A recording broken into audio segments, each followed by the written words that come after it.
Hello, everyone, and thank you so much for joining me. This is the rescheduled after the internet went down, and we're looking today at rapid spiritual growth and harnessing the power of Huna and the soul plan. So let's get to it. Let's see. That's the one I'm looking for. So first of all, I just want to say thank you so much for being here. And I am not just glad you're here, I'm absolutely delighted that you are here. So thank you, thank you, thank you, whether you're here live or watching as the replay recording. Now, in terms of the session, what I want to cover today is we're going to do a brief introduction and context setting, look at what is Huna, Huna. We're also going to talk about the unknowingly knowing, because many people know about Huna, but they actually don't know why they know about Huna. I'm going to share with you a few things to think about with regards to remote Huna to give you a sense and a flavor of how this all works. I'm also going to introduce you to something called the soul plan and how it can enhance your life, both in terms of your personal life and your spiritual growth and development. And then we are going to close with a Huna experiential. Now, why I've chosen these two topics, I love the idea of spiritual growth. I love the idea of personal development. And Huna is one of the modalities. I'm trained in about 20 different modalities. Huna is one of the modalities that is right up there as one of the absolute favorites with my clients. Also, it's one that people haven't really heard very much of. And the soul plan isn't necessarily one that is top of mind, but once people have had a soul plan reading, for them, they will say it's like having the key to opening up the doorway to just things they didn't even realize were possible. So that's why I've chosen those two. Very, very briefly, for those I haven't met before, my name is Marilyn Devonish. I had a traditional background, did a business studies degree, postgraduate marketing diploma with the Chartered Institute of Marketing, but I was very quiet and very shy. So I ended up doing a personal development workshop because I wanted to improve my communication skills, and accidentally signed up for a full-on esoteric training, which is not what I had in mind at all. So I did actually try to cancel and get my money back. They didn't give me my money back, thankfully. And I went in one end very skeptical, came out the other end a complete convert. And that was in October 2000. So for those who are watching that in real time, I'm coming up to my 24th year. Started off with NLP, hypnosis, timeline therapy. That's where I was first introduced to Huna, and now do a host of things. EFT, FLP, future life progression, DNA, Theta Healing, soul plan reading, PhotoReading, you name it is probably in there. And I came at all of this at a time where I was really down. In September 2000, I'd contemplated suicide. That's how bad things were.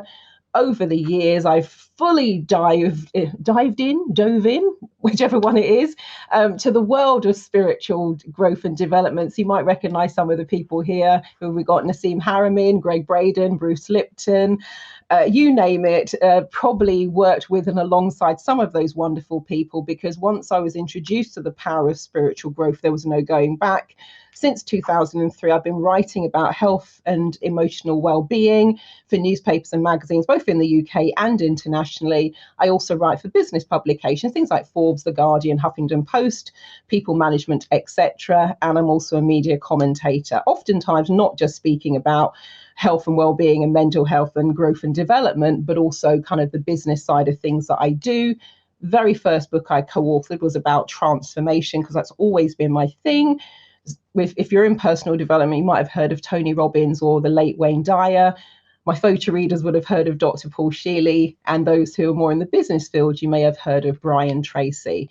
And I also design and develop corporate workshops as well, and do leadership development. And one of the books I co-authored in 2020 was about one of my specialist subjects, remote working, because I've been a specialist remote working consultant since 2003. So well before the pivot. And the reason I kind of share all of that with you, because people will often see well, it's all right for you. And I'm like, no. That my personality up until the age of 32 was what you see here on the screen: quiet, shy, lacking in confidence, very low self-esteem. As I said, I was suicidal. So what I always say to people is I did not do a Lady Gaga. I wasn't born this way in terms of loving the speaking and the training and the coaching and all of that stuff. These are skills you can learn. And the things I've chosen to talk to you about today are really, really powerful. One of the things I always start my workshops with, whether it's a personal development workshop or a corporate training, is a saying from Hawaiian Huna. And it says, think not that all wisdom is in your school. And what that means is you might think that what you're doing and what you're offering is the best thing since sliced bread. And I'm not saying it isn't. What I'm saying, however, is there will probably be other routes that you can use to get you to that place, whatever it is you're doing. So I love these modalities. They're not the be all and end all. However, when I look at the 20 or so, these are always right up there. So in a nutshell, what is Hawaiian Huna? It's an ancient physical, spiritual, emotional healing practice. It means secret or concealed knowledge. It's a way of empowering yourself by releasing energetic blocks, cutting old links and ties and connections. And when you really get into the cutting links and ties and connections, it's also a way of helping to empower and free other people. That's probably a conversation for another day. It works with what we call the elements, the elementals, universal energies, the symbols, and we'll talk a little bit about the symbols today, and the breath. The breath is a really big part of it. That's why we've got ... And there's a central aspect, which is one that people are often familiar with. It's about balance and it's about forgiveness. The reason I said at the start that often there's an unknowingly knowing Huna without realizing it, there's something that when I first came across Huna, I went out to Hawaii. The first time I went out to study was in 2005. And I remember looking through the Huna notes and sitting in the lectures, and I was like, oh man, they've got this from NLP. Oh, and this comes from hypnosis, and this comes from EFT. And then suddenly when they said Huna dates back 35,000 years, I know that the NLP, neuro-linguistic programming, came about in the 1970s. That's not 35,000 years. And so it's like, okay, I had it the other way round. I was thinking Huna was like a little magpie, and actually it's probably the other way round, because many of the things when people get into it, they go, oh, I recognize that. One of the reasons potentially that people have never heard of Huna is because it was deemed illegal to practice Huna until 1989. That's very, very recent. And there's also the social media, what I call the social media words version of Huna. I'm sorry, I love you, please forgive me, thank you. That is a form of Ho'oponopono, the forgiveness process. So even though people often haven't heard of Huna, they've heard of Ho'oponopono because of the social media words. Now, Ho'oponopono, in the version I was taught out in Hawaii, it's a full-on production. We have the stage, we have the Avaiku, we have the Arca connections, we have all sorts of stuff going on. And the words are a very quick, condensed version of that. So that's why people often know of Huna, even without realizing they know of Huna. Huna also is, there's a power in the breath. It's called the life force energy, or mana. There's something called heart breathing in Huna. And when we draw the symbols on the breath, and we deliver the symbols on the breath. So if I were drawing a Huna symbol, it would sound like, let's see, which one should we do? Now, depending on, I haven't used this platform before. I don't use Zoom when I'm doing Huna symbols. I use my dedicated webinar platform, because Zoom has noise cancelling. So when I'm doing Huna, people can't hear anything. It's completely silent. It may be like that for this as well. I'm not sure yet. As I said, not use this one, so I have to see how the recording comes out. But everything centers around the breath, because one of the things the ancient Hawaiians realized is one of the fundamental immediate differences between someone who's alive and someone who has passed away is there's no breath. So if you were to hold, let's say, a mirror up to someone's mouth and they were just sleeping, it would fog the mirror. if they were no longer of this world, there would be nothing. And so a lot of their practices for that reason center around the breath. So this is just a couple of the symbols, just so you can see what they look like.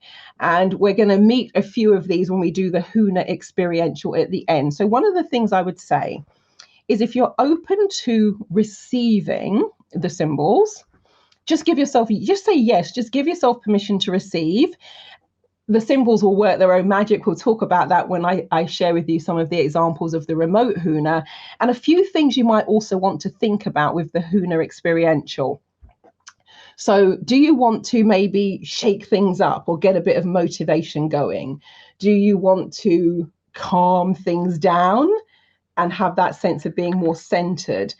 Do you perhaps want greater spiritual connection, perhaps opening up the third eye, the crown chakra, and getting all of that wonderful energy going? Or is it maybe about clearing blockages? And that might be physical, spiritual, mental, emotional blockages. So have a think about, what would you most like to receive when we do the Huna experiential session at the end? And you can put your requests in the comments. When I come out of the slides, I'll have a look and see what's in there. And then what I'll do is I'll put together a little Huna protocol in terms of bringing all of those things to life. Now, in terms of the power and benefits of remote Huna, a few examples for you. So there's an event where I've been the host and MC for many years now, and it's a big spiritual evolution. We've got science, it's where science meets spirituality. So you have physicists, astrophysicists, astrologers, astronomers, and then you've got people who are in the personal development field and everything in between. And one of the years, I was just going on stage, and the person who organizes it and curates the speaker said, "Oh, Grenfell Towers are downstairs." Now, Grenfell Towers, there was a disaster here in the UK.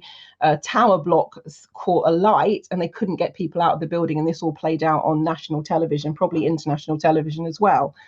And so some of the survivors were downstairs, the conference suite underneath us. And so they said, "Could you do a blessing before you introduce the next speaker?" And I was like, okay. So I say to the audience, "Can we just have 2 minutes of your time?" And I explain the situation. I was thinking, what am I going to do? And I thought, oh, I know, I'm going to send them some Huna. And of course, the people in the room can partake as well. So I basically did about 2 minutes of Huna. There's about 550 people in that room. They had no idea what I was doing. And at the end of that, at the end of the session, we were there for 4 days. I could not walk 2 steps without somebody coming up to say, "I've no idea what you did when you're waving your hands about and making those sounds." And then they would relay something incredible that happened for them. For some people, it was about physical pain. For some people, it was about their energy. For some, it was about their mental clarity, all sorts of things. So a couple of the things that people said. So one person said, "Thank you so much for everything. The Huna, how beautifully you held the energy of the room and managed everything, because we put the Huna to hold, well, I put the Huna to hold the space that we were in. And for those who wanted to receive it downstairs, let them benefit from that as well." Someone else says, "I attended the 4-day TCCHE event a couple of weeks ago. And although I found the speakers fascinating, your Huna work had the most profound effect on me." And then someone else said, "I did speak to you at the event," brackets in the ladies, because really I couldn't go anywhere. People were shouting. I was in the toilet. People were going, "Marilyn, I've got to tell you this." And they said, and I explained how I felt the energy around me and a sense of calm. But since that time, I'm quite amazed at what had happened, because people were messaging me days and weeks after the event to continue to tell me what had happened. And there was one particular person, well, 3 of them, but I was, we were ending the first portion of the evening and we were going out for dinner, and the attendees would come back and watch a film. And I just happened to say to someone who happened to be from Japan, I said, "Oh, hello, are you enjoying the event?" And he said, I'm delighted to be here, but we've come straight from the airport." And I said, "Where have you flown in from?" And they said, "Japan." So they arrived at the airport, came straight to the venue. And he said, "I'm so tired. I don't know if I can come back and watch the film. And also, I'm not sure I'm going to make the morning session tomorrow because I might have to try and catch up." So I said, "Would you like a burst of energy?" And he said, "Oh, okay." I didn't say anything more than that. So he's standing in with them, and there's 500 people walking around us. And I was just like,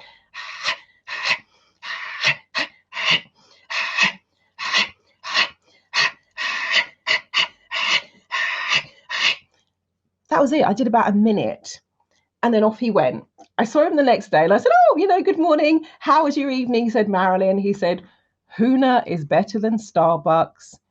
Huna is better than Red Bull. I was like, oh, cool. I saw him the next day. How are you doing? Huna is better than Starbucks. Huna is better than Red Bull. So I turned that one into a little quote thing because it was just the coolest thing ever. And I've had clients as far afield as Australia that will benefit from this fabulous energy. And I had one client who this was in the days where I was doing tele seminars, which means I was on the phone. No video, that didn't exist back then because I started doing online sessions in 2005. So Pippa, one of my clients, there are times when I'm doing live stuff, she'll actually be there live. She'll get up at 4:30 in the morning, etc. But on this occasion, she couldn't make it live, but said, I listen to the MP3, I'll give you some feedback. So I send her the audio recording and she sends me a wonderful email. Fantastic, amazing. Years later, I was running, what was I running? It was the Money Breakthrough Program. And there were people saying, well, what if I can't make the live webinars? Will it still work? Will I still get the benefit of the clearing? So I said, let me read you this from one of my clients in Australia. And it wasn't until I started to read it years later, and I was like, oh my gosh. Because as I then went through it, I realized that everything Pippa said was in the order and sequence that I did the Huna protocol. But she had no idea what I was doing. And back in those days, nobody knew what the symbols even looked like. I never talked about the symbols. All they heard was, and even someone who's a Huna practitioner got no idea what I just did because we all use our breath differently, different rate, different speed, etc. So I'm reading it and Pippa says, initially my third eye, throat, heart center and solar plexus all felt compressed and it was uncomfortable to say the least. She has no idea. I opened with a symbol, thunder comes down and strikes the earth and makes the earth shake. That's kind of the literal translation. And for people who are sensitive to energy, they might feel it as a pushback. She then says, after the first round of Huna, I sensed the image of a triangle of fire. She has no idea that the next thing that I did was a triangle of fire because what I wanted to do is burn away what we had shaken up. She then says, during and after the second round, I felt the pain being drawn out of my body via my heart center. I did this thing that we use in the soul plan called sword fingers, and I'm drawing the energy out from the heart center. She then said, I slowly began to feel lighter. My heart center opened up more than previously, and I felt as I was glowing from the inside out. What I then did, there's a symbol where the light shines from within. Again, Pippa knew nothing about this. And then she says, as I'm typing the phrase, as if the light of my soul is now able to shine through my heart center comes to mind. And the third round gave me a sense that my heart center expanding into the universe and I'm feeling more open, totally cleared the blocks, feel confident, happy, positive. I'm glowing at the joy of it all. Wonderful. What she doesn't know is after we'd done that, I did a symbol and I did it in this space here. So it opens up the heart and it opens up the solar plexus. Now, I did not explain anything to the attendees. They were just listening to those weird and wonderful sounds. And that's exactly what happened at that event with the 550 people. They had no idea what I was doing, but people were saying, oh, there's the second thing you did, I felt like I was under a waterfall. And what I did is I called in the energy of healing water. So it's pretty mind blowing. And this is one of my clients. He was blocked with money, finances, had been out of work for 9 months. Another friend had told him about Huna. So we did a session over just a few minutes over the phone. Just so happened I saw him that week. So we did like 5 minutes as well. But he then sent me a message saying, you're not going to believe this, which is very common. My clients say that a lot. And he says, you have an amazing ability and it's having miraculous effects, because a couple of days after we did the session, a contract, in his words, that was dead in the water, called him out of the blue and said, hey, his name's Lack Loy. Hey, and I use his name because he's given me permission. He said, hey, Marilyn, hey, Lack, can you start tomorrow? And because he'd taken on the child caring responsibilities, he just had to say to him, no, I can't start tomorrow because I've got to get things organized with the kids and decide how we have to adjust our schedule. Can I start on Monday? And that was, and again, you might say that's coincidence, but it's happened so many times with clients.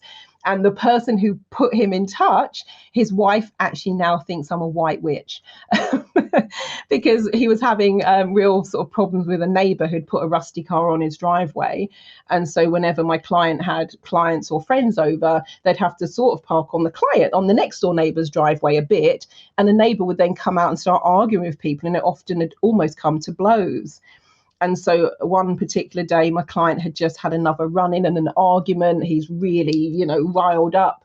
So he pulls his car over on the motorway. He phoned me up on his mobile. He wasn't driving. He pulled over and he explained what happened. And he said, oh, can we just clear the energy around this? So he did a version of the Ho'oponopono, cutting the arc of connections and all that sort of stuff. And the next day, his wife opened the front door and she says, David, come here. So he's like, oh, what now? He walks to the front door and the rusty old car was gone. So my client, he said, his wife's name is Anna. He said, Marilyn, Anna thinks you're a white witch, because there was no other explanation how the car had been there for months, day in, day out, didn't move because it was rusted away.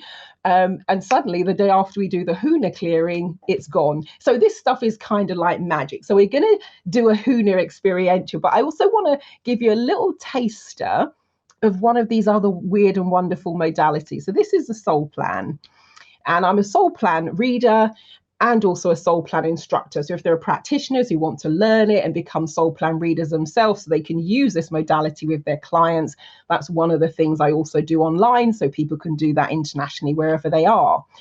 A question you probably haven't been asked for a while: how is your soul? Just notice what comes to mind. How's your soul? And if you're watching this as the replay, you might want to just do a slight rewind, take a deep breath in and exhale.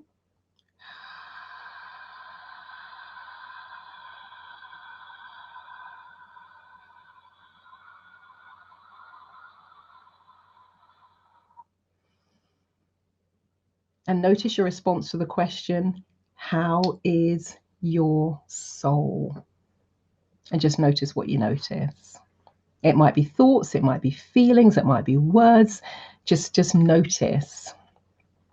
One of the things that clients say when they receive their soul plan, because you get it as a PDF, you get a 5-page PDF report. Well, it's 4 pages and then some explanation about, background, etc.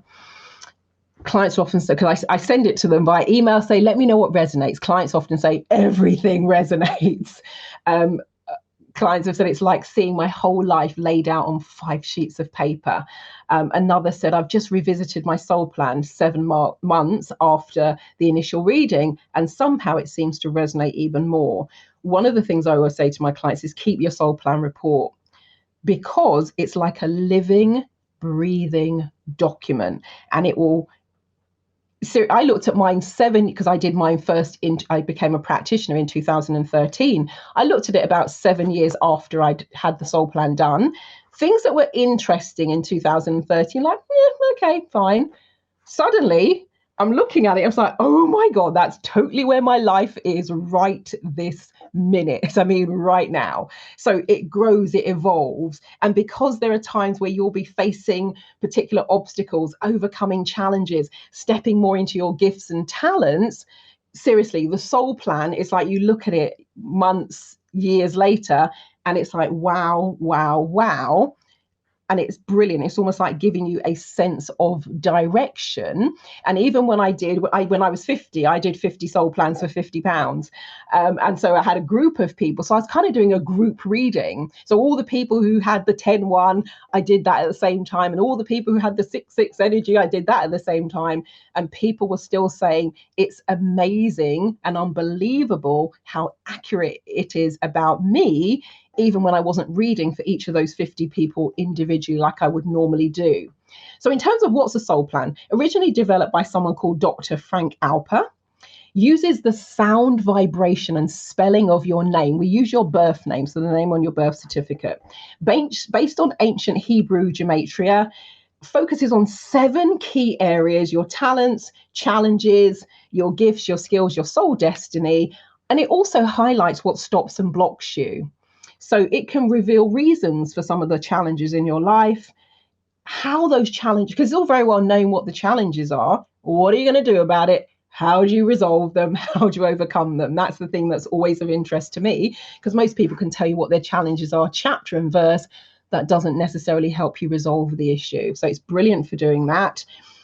Shows you also how can you translate your challenges into strengths. So rather than a brick you might beat yourself over the head with, this now becomes foundational. There's also the whole thing about how do you enhance your natural talents and skills. It helps you very clearly, because it's there in black and white in the report, identify your worldly and spiritual goals, your talents, your skills, your soul destiny. And one of the things that I love about the soul plan is you can then create a bespoke, authentic, aligned plan of action as you go through the rest of your life. It can also answer some of life's big questions. Why are you here? What can you do to achieve your goals, harness your talents? What stops or blocks you? Why isn't it, whatever it is for you, working?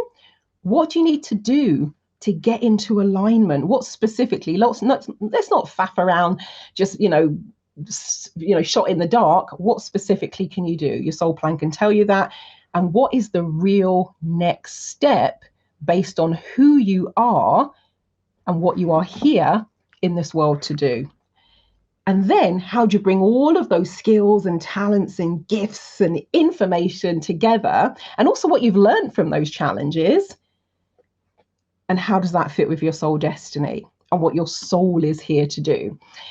One of the things that really is quite stunning about the soul plan, one of two things can often happen for people. Of course, there's lots in between, but people either get confirmation that they are on the right track, or it gives them permission. Because if there's something people have been yearning to do, or they've been doing a little bit of it and having a bit of a dabble, and suddenly now you see it written in your soul plan, it almost gives people permission to go forth and do the thing. And there's a meme often that floats around social media where there's a donkey tied to tied by a little tiny bit of rope to a really flimsy plastic chair. And sometimes the thing that is holding you back is it's mindset. It's in your head. It's what you've been conditioned to do. So when people see their soul plan, it's like, oh my goodness, there it is. And also it uncovers skills and talents that people didn't even know they had. And then that gives them permission to go forth. So, the soul plan on the first page, it's like the Star of David. So it maps out what for you are your worldly challenge, worldly talent, spiritual goals, etc. So in terms of the 7 aspects, your worldly challenges are your blocks and barriers. Your worldly talents, they naturally come to you. Your worldly goals, what aspirations are you here to master? So, traditional goal setting. Spiritual challenges, what are some of those spiritual lessons?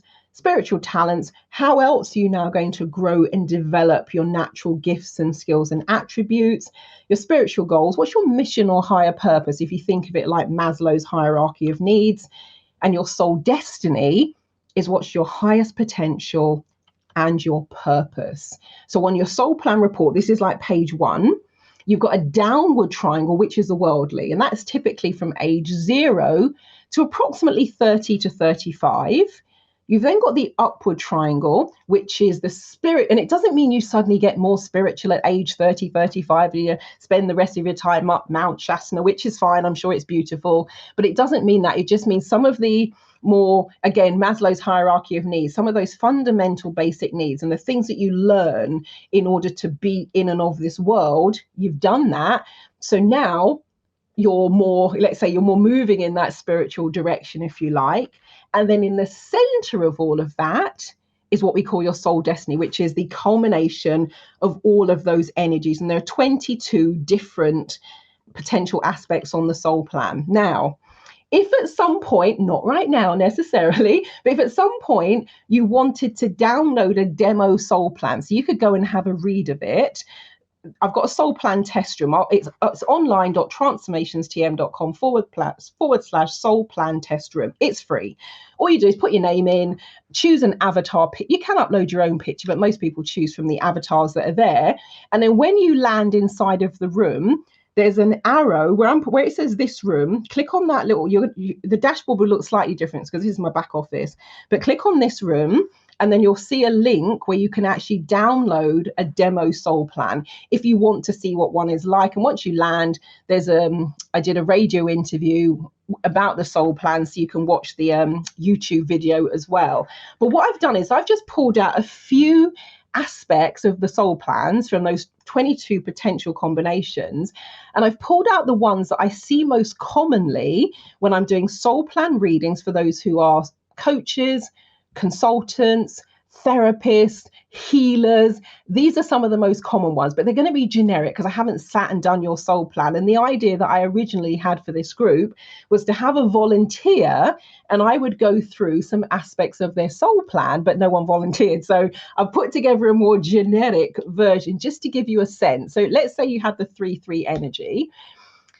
It's about being expressive, being a great communicator, having a teaching vibration, being creative, intuitive, and a depth of knowledge and feeling. However, the challenges that you may need to overcome to step into that energy are things like lessons in wealth and poverty, self-worth issues, lack of confidence, hiding, feeling lost in the depths, vain and egotistical, doesn't listen, aggressive, or sexual imbalance. So if you do not overcome those challenges, it can be more challenging to step into what you're here to do. So each specific aspect of the soul plan comes with ideas for self-help and ideas for what you can do in terms of therapy and coaching, etc. And it also recommends flower remedies. So for example, let's just say you want to be more expressive, but you're stuck. Then in terms of the suggested therapies, you might look at the throat chakra, for example, or it might be that you're lacking in confidence in terms of getting out there, expressing yourself. So you might look at stage fright hypnotherapy, for example, or it could be that, let's say it's the vain and egotistical, or you've got some of the self-worth issues going on. You could look at core issue therapy. So you then so when I say it gives you some guidance and next steps, it doesn't just leave you flailing about. So I often use this as a really good diagnostic. In terms of self-help, let's see, to get over yourself, things like singing, writing, dancing, acting, voluntary work, which gives you an opportunity to share your knowledge, to teach. So it gives you some thoughts and ideas about things that you can do. So another one that's common is the 6-6. It's about being really creative. So a key thing you can do if you have the 6-6 energy, where you've got loads of things going on all at the same time, is just learning to focus on one activity at a time and sticking with it. That's it. That's a really good start if you have the 6-6. Now, if you know you've got that creative energy, but it's not flowing, then it might be that the creativity is blocked. So you might look at some of the limiting beliefs that you have. Too much to do, lacking in power, no way out, I am stuck. If you have got the 6-6 energy, you often feel that your soul is pushing you and you've got no choice. You just have to go with it. So a question you can ask yourself, if you feel that you've got all of this wonderful creative energy, but it's not harnessed, is what one thing can you do to enhance your focus? It's about discerning what's true for you and nurturing your skills. 7-7 is one that often shows up as well. This is one where you're a catalyst, where you have the ability to bring people together, to connect with others. But it's about maybe learning to trust and open your heart. It's about trusting, it's about letting go, sometimes just taking the plunge and facilitating a group, bringing people together, seeing what happens. The 10-1 is also really common in this particular, the spiritual field, and that's about being of service. It doesn't necessarily tell you exactly how you're going to be of service, but the service aspect is there. So you might be asking yourself, what do you want to do to be of service to society? How can you be of service to society? Sit with that, your soul will answer. Also, a trick to this one is you've got all these spiritual gifts and talents and skills, use them. Just use them. Get out there and start using them, and more will happen. The 11-2 is quite common as well, being a contribution to others. So you might ask yourself, in terms of kind of a goal question, coaching question, what contribution can you be that will have a positive, lasting effect on the lives of others?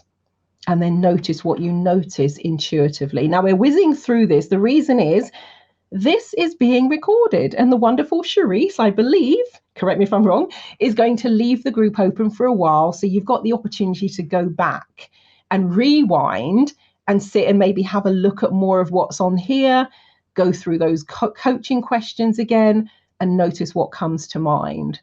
The 17-8 can also be a big one in this particular realm. Let's say, for example, you're one of the people who was invited by Charisse, or you saw it on her page and you thought, oh, I'd love to speak, but you didn't sign up. You, for whatever reason. So the 17-8, one of the questions you ask yourself is, what do I feel called to speak about? So that when this event runs again, I believe that's going to be in September. What do you feel called to speak about? And you get your name on the list next time round, you sign up as a speaker, for example. And it's about being free to express your message in the world.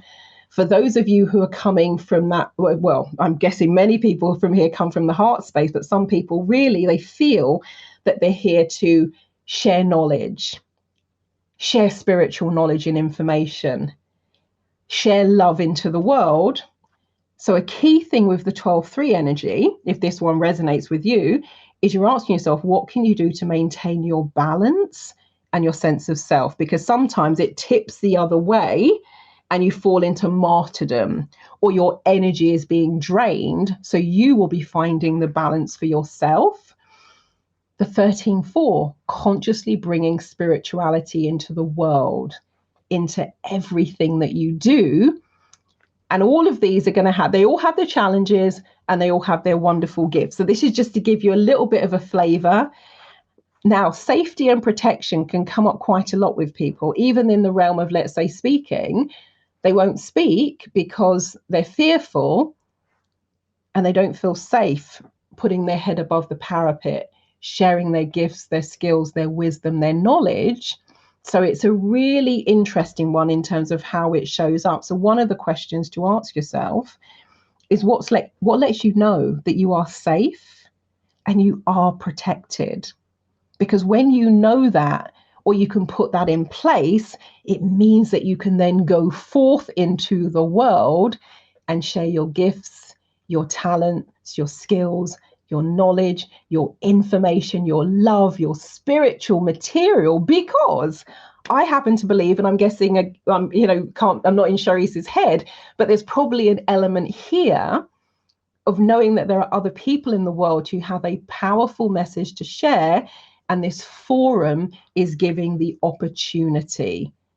And if you don't yet feel safe enough to do that, you ask yourself those questions. Sometimes you're here to help manifest and create a spiritual container so other people can reach their dreams. So the way that the soul plan interacts into your daily life is really interesting. Your inner strength, your sense of resilience is really key whilst you're sharing wisdom with others, because burnout in this industry is very, very common. So really getting a handle on what you can do to ensure that that doesn't happen. And just say, let's say, for example, you might have a fear of public speaking. Do the stage fright stuff. You might want to teach, maybe start with doing some voluntary work. It might be that for you, it's coming out of your shell. So singing and dancing, it doesn't mean going to singing classes and singing lessons and dancing and all the rest of it. You could just go to good old YouTube or Spotify or wherever you kind of source your music, find a song that you absolutely love, sing and dance. It's simple. If it's about developing your intuition, you might want to look at the psychic art therapy, for example. If it's about worthiness, being undeserving, then you might want to look at some life coaching.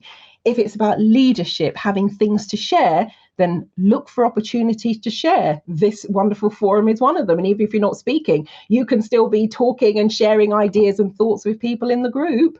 If it's blockages to wealth and money and the old paradigms that sit with that, then hey, start by getting paid to what you do. Now, in terms of being paid for what you do, for those of you who are in the Influencer Soft group, for example, we have that Wednesday. Charisse turns up every single Wednesday, rain or shine. And this is a common one that we talk about. So if you're not yet in that group, speak to Charisse about it. I'm not here to do a PR job for Charisse, but it's a great space.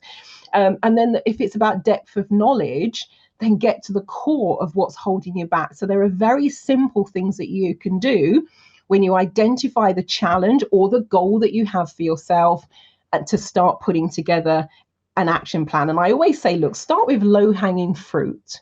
What is one of the easiest things that you can do, and do that. And when you've done it and achieved it, tick it off, give yourself a pat on the back, do the high five, have a little happy dance and celebrate that. Why? Because in terms of your brain and your neurology, it gives you a dopamine hit, and that then fuels you to do the next thing and the next thing and the next thing and the next thing. So a couple of more integration tips. Be present. Do a heart opening meditation, particularly if you've got the 13-4 energy. Some spontaneous movement if you've got the 17-8. Eating awareness is really big if you've got the 14-5 energy.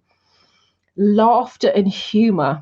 I love a good laughter break, and particularly if you have the 19-1 energy, then that's absolutely fundamental and key as well. Really simple. Do not let the simplicity fool you. They are really, really powerful, just to start opening yourself up and opening your energy. So if you've got questions, etc., particularly if you're not watching this as the live, put them in the chat and I will answer them later in the group. So what we want to do now as we round off, and I'm just double checking the time, we're good. We got another 7-8 minutes. So what we want to do is we're going to do some of the Huna symbols. So just to give you an example, there are 30 plus symbols. I'm just going to be choosing a few. So this one, for example, the one that Pippa felt as a pushback, my client, thunder comes down from the heavens and strikes the earth and makes the earth shake. This is a really good one for breaking up the energy, breaking things down. This one, when I sit with clients, I've been working online, as I said, since 2005. So I've got clients, I don't even know what they look like because we did telephone coaching back in the day. If clients, I don't know, I'm not sure, I don't know. I just quietly use this symbol, and then like boom, like magic, they suddenly go vroom, and all the information comes out, because this one is about opening the mouth to reveal secrets. So when Pippa was saying she felt her heart space opening up, this is the symbol that I used, and I used it around the heart and the solar plexus, for example, just so you can kind of see what a few of them look like. This one, when I'm saying, do you want to open things up spiritually, this one is to make the light pour forth and come to the front of the head. So this one is really good for opening up the third eye and your spiritual development. And when Pippa, my client, was saying she felt the light, this one here, Kahanu, the wave of light that makes you gasp because you have this wonderful energy. So we're going to do the Huna experiential. So what I'm going to do with this one, I'm going to stop the sharing. So a couple of things I just wanted to share afterwards. We talked about final questions. Before we do the Huna, I just want to say thank you so much for everyone who is here, if you're here live, if you're watching the recording, and for being in the group and all the wonderful interactions. If you wanted to do a soul plan reading, Sharice is going to have something going along the bottom as ticker tape, and I've put together a 20% savings. That's going to be running until the end of this month, and you just use spiritual GS20, and that will take 20% off. And there's also, if you want to learn more about Huna and have the Huna in your ears, then I've got an audio subscription service. And so if you use that FGS Trial 21 for the bit.ly link, bit.ly/Huna subscription, what it will do, it will give you a 21-day free trial. We can just go and listen to the recording. Some of them are very short. Others might be 60 to 90 minutes. Keep in touch. I'm all over social media. My home is Facebook. That's what I prefer, /Marilyn Devonish. And it's the same on Twitter, LinkedIn, etc. The only place that's different is Instagram, which is the NeuroSuccess Coach. So that's that. So I'm going to stop sharing so that I can then get back to the screen, and we'll have it full screen. So what we're going to do now, actually, that's a good point. If you haven't had any water in the last 15 to 20 minutes, do make sure you have some water. If you're watching this as a replay and you need to go and grab some water, then press pause, get some water, because keeping yourself hydrated is one of the best things you can do for your physical body.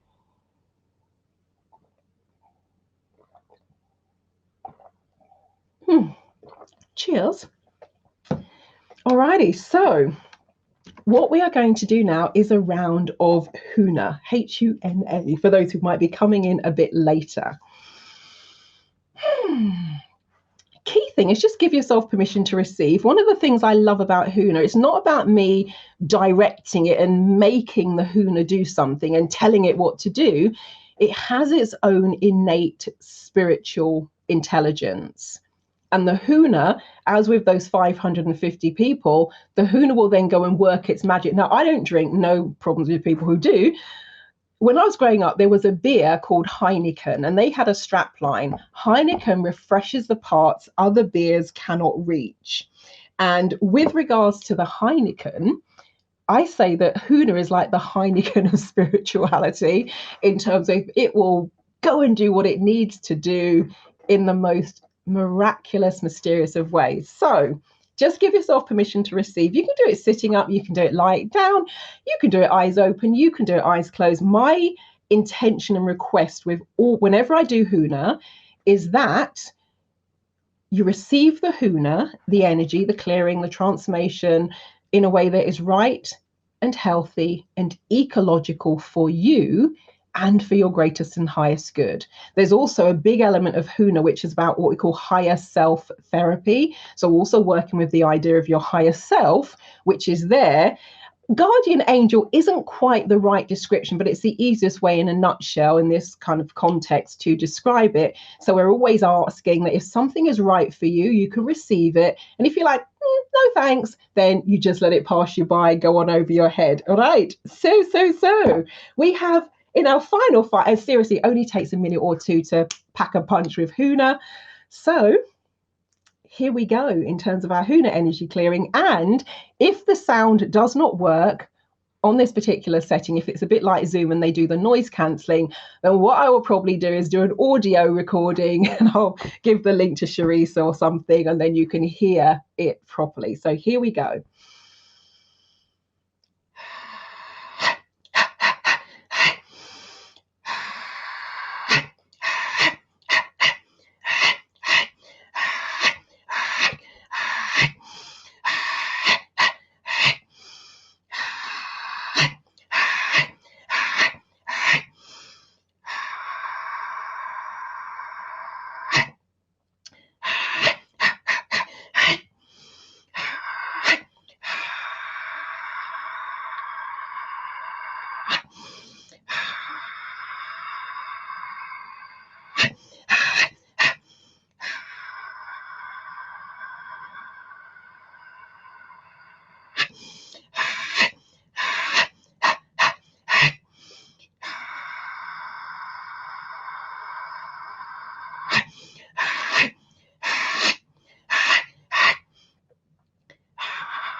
Okay, so that's a little round of Huna. One of the things I say to my clients is notice what you notice. Notice any changes in your thoughts, your feelings, how you feel physically, spiritually, emotionally, mentally. 1 second, I'm just going to check something out here. Right, we've got 8:53. Okay, I've got 2 more minutes. And then Sharice has got 5 minutes to get set up for the next one. And well done, Sharice, on keeping all of this rolling, keeping it all moving. That's amazing. So give me a very clear signal for yes. All right, fabulous. Let's reset. Give me a different signal for no. Ooh, perfect. And that last thing I'm thinking of sharing, do we want to do that in the last 35 seconds? All right, that's a yes. So one of the things I mentioned is about ha breathing. With regards to the Huna ha breathing, you breathe in through the nose, you breathe out through the mouth, you make a ha sound. So it sounds like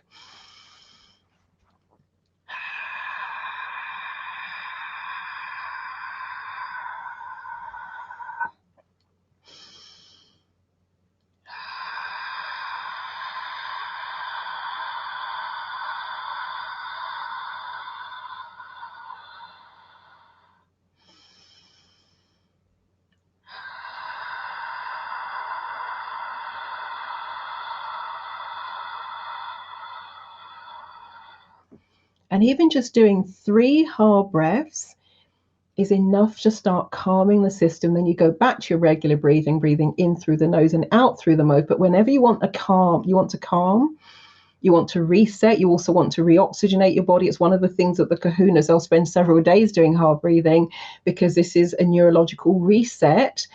Ha breathing is something that you can do, and it's almost like instant calm. It just changes the energy and the neurology. So I just want to say thank you to Sharice and the team that are behind this, putting the Spiritual Growth Forum together.